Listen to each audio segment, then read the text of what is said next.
You're listening to Power Talk, Berkeley Electric Cooperative's official broadcast about the cooperative, our communities, and ways to use energy wisely. And now, let's join our hosts for today's episode.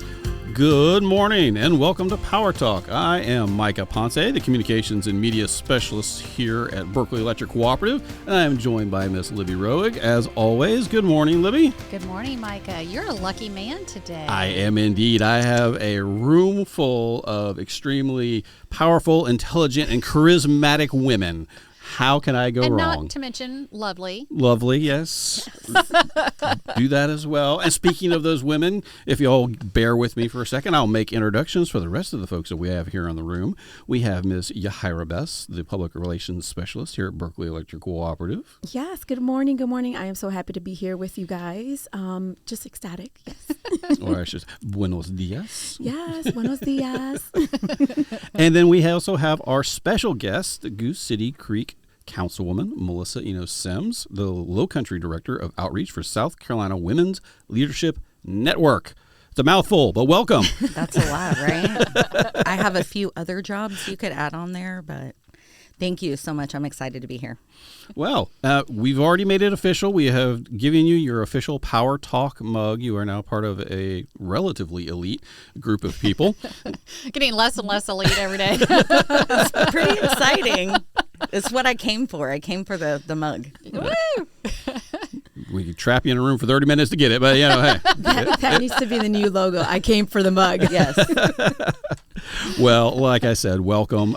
We are proud to serve the city of Goose Creek here, Berkeley Electric, and more than that, we partner with the community in a lot of different ways. Oh, yeah. So obviously we are honored to have one of the city's leaders to join us to talk about how others can get involved in shaping the Low Country's future. Yeah. But as we always do when we have somebody new to the show, we got to hear a little bit about you, where you come from, how you ended up locked in a room with us for half an hour. It's the boring part. So I've been in Goose Creek since 1981. I was 3, just for anybody doing math. But my dad's naval service brought me here, and then I joined the Navy right after high school. I was 18. I was a bosun's mate in the Navy, and I could not wait to leave Goose Creek. I could not wait to leave. And as soon as I left, I could not wait to come home. Oh. So as soon as I came home, I had my first child. I was married, and I've always been a lifetime volunteer. My first job at 14 was a candy striper at Trident Technical. I'm sorry, that's the college. Yeah. At Trident Hospital. And we were just always kind of raised in our family that if you have extra time and you have blessings, you're supposed to give that back to your community. And so I kind of found different ways to give back to my community, and I ended up having 3 boys. And I was a single mom for a while, and my 2 older boys did not have the most appreciation for authority is probably the safest thing to say. And so I got very involved with our local police department. Ah, okay.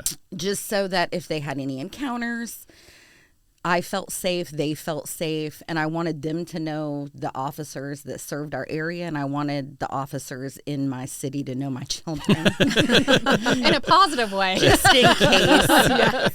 Just Good in idea. case. And so I ended up with a group of very intelligent people working for the Cop Stop, which is a national program that Joanna Young built up north, and we only have 2 in our state. One's in Hanahan, one's in Goose Creek, and it became sort of my passion, which got me very involved with our administration in Goose Creek. And a large part of it was just how do you get to know people? And in the South, we do that over food. Mm-hmm. Yes. So that program, 52 weeks a year, we invite on-duty officers into our homes, different homes in the city, and we feed them, and we get to know them, and people see their cars in our neighborhoods. They are playing basketball with our kids, and hopefully it bridges this gap. It humanizes police officers and gets them to know their community. So the idea behind it is kind of like the more I see you, the more you see me, the less I'm afraid of you, the less you're afraid of me. Right. Kind of. Mm-hmm. And that got me very involved in my administration. And I thought, I have always believed in the power of volunteer, so strong, but it's limited. You can only do so much as a volunteer. And I thought, gosh, if I could really make policy change, which was not my idea, by the way. I have a council member. I hope that he hears this. That I have known for a very, very long time in the city, because after I came home from the Navy, I've been a hairdresser for 22 years. So the joke is that I know where all the bodies are buried. I was about to say, yeah, definitely. I know. Nobody be scared that's listening to this. I'm the vault and the salon is Vegas. But he was very encouraging, Jerry T. Keck. He was very encouraging to me and very, we need people like you. And I thought, gosh, I can't do this.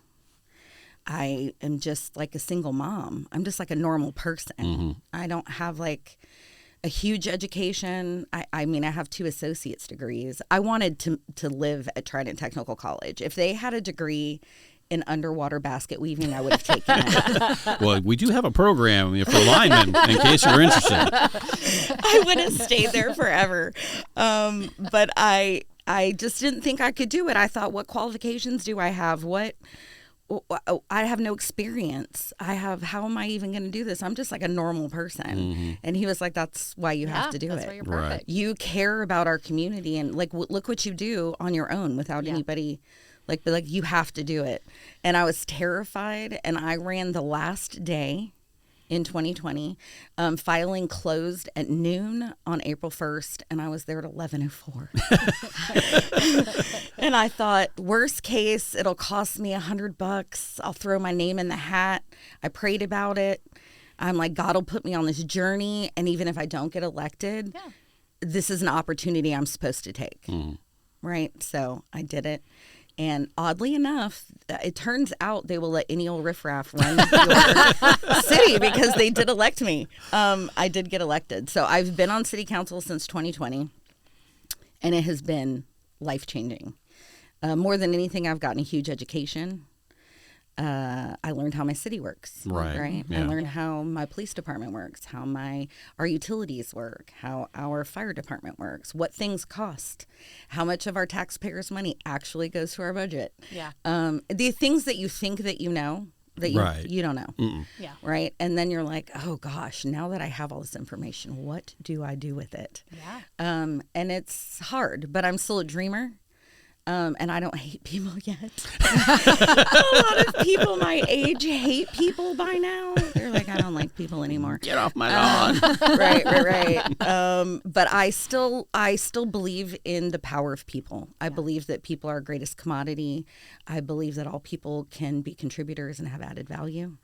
And I believe that individually, I want to believe that individually people can make a difference, and together we can change the world, right? So I have not lost that dream yet. So that is what I push to strive for. Well, I'm glad to hear that. And one of the things that you said sort of resonated with me, because my wife actually stepped up and she served on just the local town planning commission. And I mean, that's what you need. I mean, you just need to be able to stand up and take that step and be willing to serve. Yeah, you might not know everything when you first go in, but guess what? Most people don't when they first start, and it is sort of that, on-the-job training type of thing, and it is extremely eye-opening when you get, even on like the small councils or the small boards and things of that nature, because you really do see how the wheels turn and what makes this go and what makes this doesn't, because, when you're standing on the outside, this is easy. It's easy to Monday morning quarterback. We all think we can do a better job, exactly. right? Yeah, We're like, dang, this local government don't know anything about us. They don't know what they're doing. Yeah. So I'm going to do it. And then you get there and you're like, oh my gosh, this is a lot. Yeah. It's a lot. And this year in January, I started working for SC Women Lead, which is a nonprofit. It is a women-ran nonprofit for the state, and simply our vision is to have equal representation of women across the state in all sorts of leadership positions and civic leadership, and from advocacy to volunteering to state-appointed commissions, boards, and elected positions. So, and our statistics are sad. We are, which I shared last night with Yahira, our statistics. We are women in the state of South Carolina. We're 50% of the population, 51-ish. We're 55% of registered voters, and we're only 14.71% of leadership. So we used to be 49th, just in front of West Virginia. We're now 48th. Yay! In front of Tennessee and West Extending the Virginia. lead. Oh boy. But that means that we're not mirroring our constituency, right? Right. So through diversity and inclusion, we want to equally represent our constituency. Yeah. And we're not doing a great job of that here in South Carolina. As of last week, we are the only state in the United States of America with the only male, only white Supreme Court. Mm-hmm. Just us. Yeah. So we have a lot of work to do. Mm-hmm. And I represent the Low Country. So I have Dorchester, Berkeley, Charleston counties, and Beaufort County and Colleton County. Mm-hmm. So my job simply is to reach out to other women in leadership and say, come on, let's help me out. Yeah. Help me help you help them in the community. And specifically, we're severely, severely underrepresented in our Latin American and Hispanic communities. And there's a huge language barrier. There's an education barrier. Mm-hmm. And so we have a huge chunk of citizens that they're just not being represented at all. So finding leaders like Yahara and other ladies that I met last night, Mercedes and Carolina and Morgana, to go into those communities and the people in those communities will trust those leaders Right. to let them. So these are the women that we need in these seats. And not everybody wants to run for an elected seat. So you can be more behind the scenes. You can Yeah. be in an appointed or Yeah. a commission seat. So Yeah. that's all the stuff I do. Well, Melissa, we're so thrilled to have you on the show so we can talk more about the important work you're doing. But let's go back to home. Goose Creek is Berkeley Electric's largest district. Yes. About more than half of our 130,000 services are in that district. So we're proud to partner with the city of Goose Creek in ways beyond electricity. As a member-owned electric cooperative, delivering safe, affordable, reliable power is our number one mission. But close behind is partnering. So the co-op sponsors recreation sports in Goose Creek, community events, like Fall Fest. And not to brag, we're back-to-back champions of the Goose Creek Christmas Parade. That's right. That's right. Which I think was Snoopy this year, right? Didn't you Charlie guys- Brown. Yeah. Charlie Brown, Charlie yeah. Charlie Brown Brown. Christmas. Yeah, Yes. there were a lot of Charlie Brown entries this past year. Yeah. But so, Melissa, as you mentioned, you were elected to Goose Creek City Council in 2020. That was just 4 years ago, but so much has changed in the city of Goose Creek. Tell us about the changes that you've seen and helped with during your tenure on council. A lot. I think first and foremost, we have considerably more businesses in the city. Really since 2016, since our Mayor Habib has kind of stepped in and really tried to counter about 19% of our budget, right? Our total budget comes from taxpayers. So if we don't want rooftops don't really pay for a lot of the services. Yeah. So in order to kind of balance out that relief, we need businesses, we need business taxes, we need business licenses. And our constituents were going outside of our city, spending their taxpayers' money in recreation, retail, food and beverage, all these areas, right? And so we have made a concerted effort to bring that into Goose Creek. So we've built and opened Central Creek Park, which has been huge for our city, and not only for our citizens in the city, but other citizens in Berkeley County, which you guys also helped sponsor and send money to. So thank you for that, Berkeley Electric. And I know just personally, me too, I partnered with the veterans, Vets for Vets, and Berkeley Electric also paid for our veterans' entire electricity bill for a year. So just put that out there. You guys always are helpful in our community. Yeah. So it's always huge for us to be able to come to you and say, how can you help us? And you guys always do help us. So recreation's been huge. I'm sure just you guys being around here have noticed the number of more restaurants, the number of more vehicles, because north of us, just kind of where you guys are located too, are all the homes that are built. And there are only a couple ways to the interstate. So if you want to get on the interstate, you have to go like up to 194, through Jedburgh, you got to go through Somerville, or you have to come through Goose Creek. So we're trying to, we only had a couple of options, right? We either had to reroute or attempt to reroute traffic out of Goose Creek, which was almost impossible, or capitalize on the traffic that came through. So that's what we've been trying to do. So really focusing on connectivity, which are like hiker-biker trails, multi-use paths, getting more people kind of outside and in our area and less people in their vehicles, and then increasing businesses, restaurants, food and beverage, retail, recreation. That's been a huge part of what we've been doing. We have our amphitheater opening this year, which is at City Hall. We have our chapel that we're turning into like our art center. It's our Goose Creek Collective, Compass Collective for all of our art and culture that we've been incorporating in the city. So lots and lots and lots of changes. And you guys have added. We didn't think it was possible, but more geese. More geese. Yeah, I was about to say, we're a proud owner of a goose. More and more and more geese. We have an amazing... Don't leave potty issues. No, thank goodness. Yes. You don't have to go out and hose off the presents that the geese leave us. No, it's been huge for us, too, because it's just aided a lot in, like, our culture.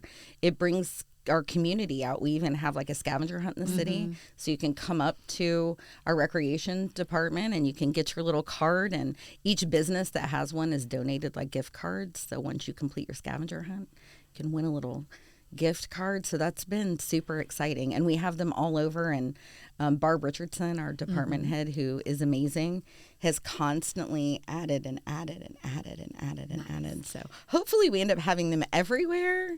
I love it when people are like, I want one for my house. But I do think one of my favorites, aside from ours, of course. Which we don't do. Yeah. No. We'll do neighborhoods, but not houses. Is Goose Creek Elementaries. Theirs is brand new, and it's an alligator. A goose as an alligator. And it has little baby alligators all over it. And each of the kids, they actually took it to the school, and each of the kids put their fingerprint on it. Yeah, they're little alligator silhouettes, and then so the kids cute. for each class. Yeah. But it's got teeth. It's so cute. And Goose Creek High School just secured theirs, and they will be the only facility. They're actually not in the city limits, which most people don't know. Goose Creek High School is not in the city, but they will also have a goose because they're our high school. That represents a huge part of our kids. Got the name. And they just secured theirs. So, awesome. And they have a fun little rivalry with Stratford over the Golden Goose Trophy. And rumor has it that Goose Creek High School will permanently have the Golden Goose. So we'll see how that goes. Yeah. Well, for those of you who are just joining us, we're talking all things Goose Creek and the South Carolina Women's Leadership Network with our special guest, Goose Creek City Councilwoman Melissa Enos-Sims. And we're just trucking right along. We're almost halfway through the show. So, I mean, jumping ahead just a little bit, as a not-for-profit electric cooperative, Berkeley Electric operates by 7 principles, and a couple of those, member education and democratic control, are very key reasons why Berkeley Electric supports the National Co-ops Vote effort. And just so happens we've got somebody who's pretty involved with that. Miss Yahira Bess, you lead the co-ops outreach with Co-ops Vote. So tell us a little bit more about the effort and why it's important to engage those co-op members nationwide in elections on all levels, like we said, from just local boards all the way up to the big ones. Well, yes, it's Co-ops Vote is just dear to me, and it's just something that I talk about because I hear Melissa and she has that passion, like, come on, we know that we have power in our voice, and it's very important. So Co-ops Vote is like a grassroots movement type of thing. And it's also, a nonpartisan project of America's Electric Cooperatives. It goes hand in hand, which is a program that is designed to pretty much get our members engaged in just distinctive challenges that maybe we, as our membership and probably also as our cooperative, might face. And it's just a way to engage our members, come together, and be the voice. I always say that if you do not come out to our local elections, you won't know. If you don't educate yourself on who's running and what's going on and the important issues that are at hand, then you won't know what you are voting for or how important important your vote is. And one of the things that I always say, it's not only, you know, federal, but also your local. I think it always starts from the bottom. You have to have that foundation, and you have to fix it in the foundation before it can get fixed up on top. And one of the other things is our annual meeting. You've probably been or known about our annual meeting. That's very important. We always try to educate our members. Come out and vote. Vote for our board members, you know, because that's where it happens. Your vote is your voice. And we always try to stress that out. It's very important. But co-op's vote is something very dear. Maybe one year we can work together, have you out there, because we do it every, it's like the third Tuesday of September. We're out there and we're trying to get our people engaged. Like, if you haven't registered, do so. We need you. We need for you to be that voice of the co-op, of your community, of your family. You know, it's just big and dear to me because when I'm voting, I'm thinking about my children. I'm thinking about their future. I want a better community for them and a better future for them. So co-op vote is part of that because it's just bringing those issues that can affect our members, can affect our employees, and we just want to be like, hey, we're in this together. Yeah. Definitely. And don't ever make any assumptions that, you know, just because you're registered, you're good to go. Things always change. Exactly. There's redistricting that goes on.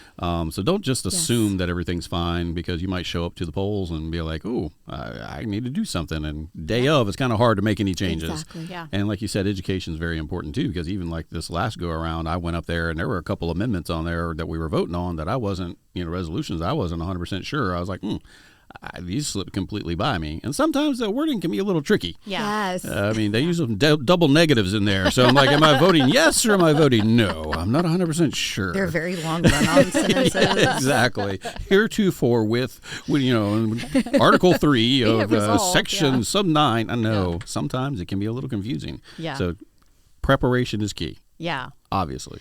Well, one thing that is not confusing is the need for more women in leadership positions in our government. So, Melissa, the Women's Leadership Network recently held a networking reception, and Yahira was able to participate. We're probably a little bit biased, but Yahira is an excellent choice of invitees because in addition to leading the Cooperatives Co-op Vote initiative, she leads outreach to our Spanish-speaking community in the Tri-County. And she's pretty good at it. Last year, she was named most influential Latina in the Low Country. Or as we call her, Queen Latina. Hey, this show is about Melissa here. No, I love that. I love that.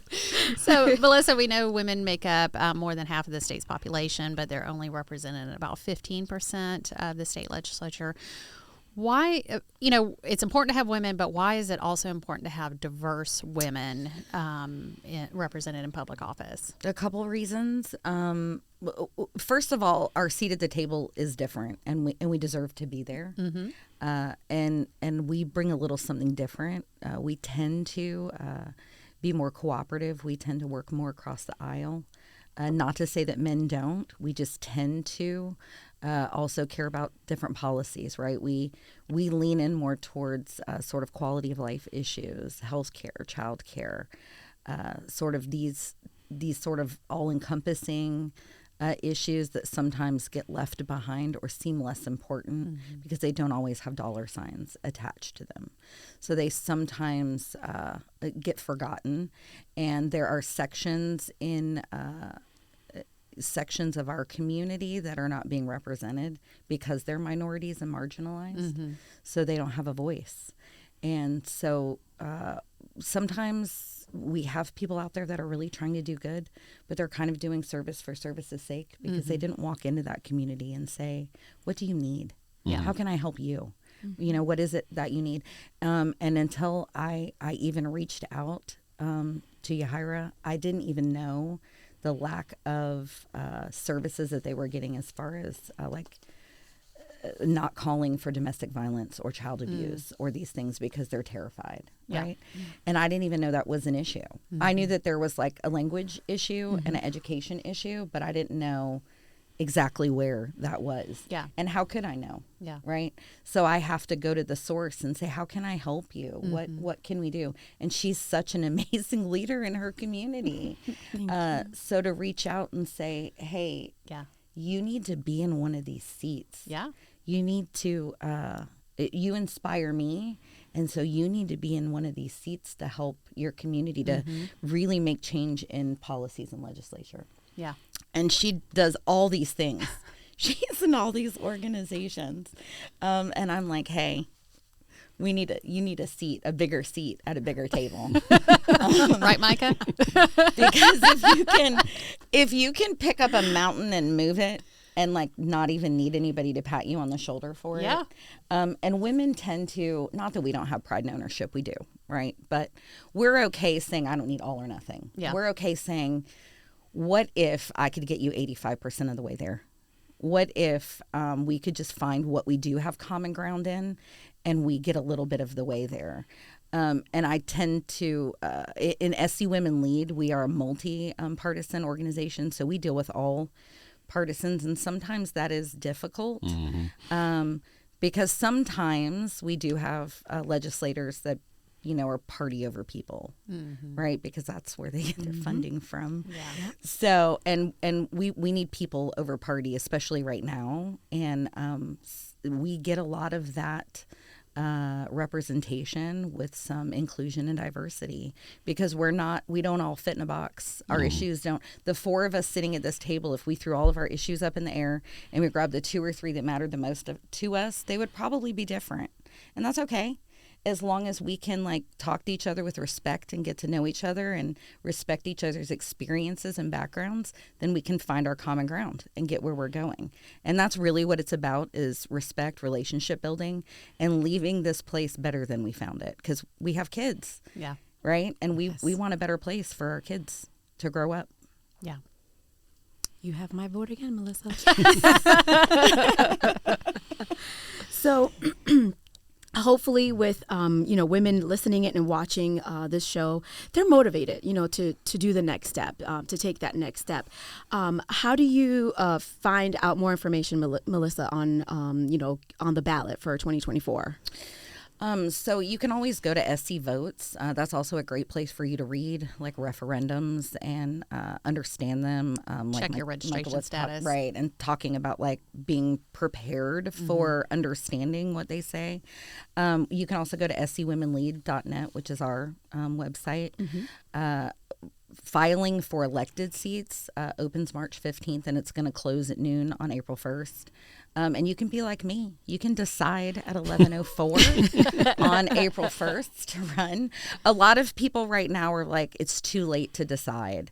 And some of the best advice I ever got when I said, gosh, I'm not prepared, I don't feel like I have enough experience, was from the mayor of Hanahan, Christy Rainwater. And she said, how you're prepared because you have kids. You manage all these personalities and all these schedules. Yeah. Like, you can do this. Trust me. So I'm like, oh, yeah. Okay. That's probably pretty close to run a household, you can run the city. Yeah, that's probably pretty close to the truth. So I do think that women tend to, across the board, underestimate their abilities and undervalue themselves. Nothing, again, I always feel bad saying like nothing bad against men.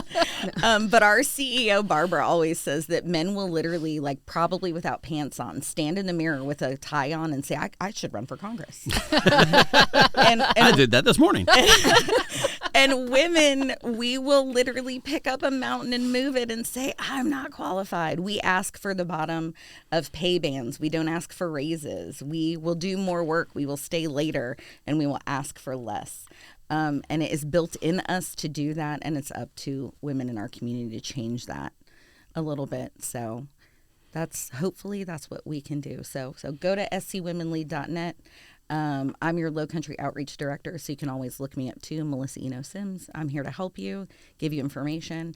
We have tools on our website that are all free. We have an entire package if you're like, it's too overwhelming. It's completely free. We have self-paced courses. We have a toolkit that teaches you how to use our election commission, how to file, all the things that you need to know. We have templates on there for your signs, for your door hangers.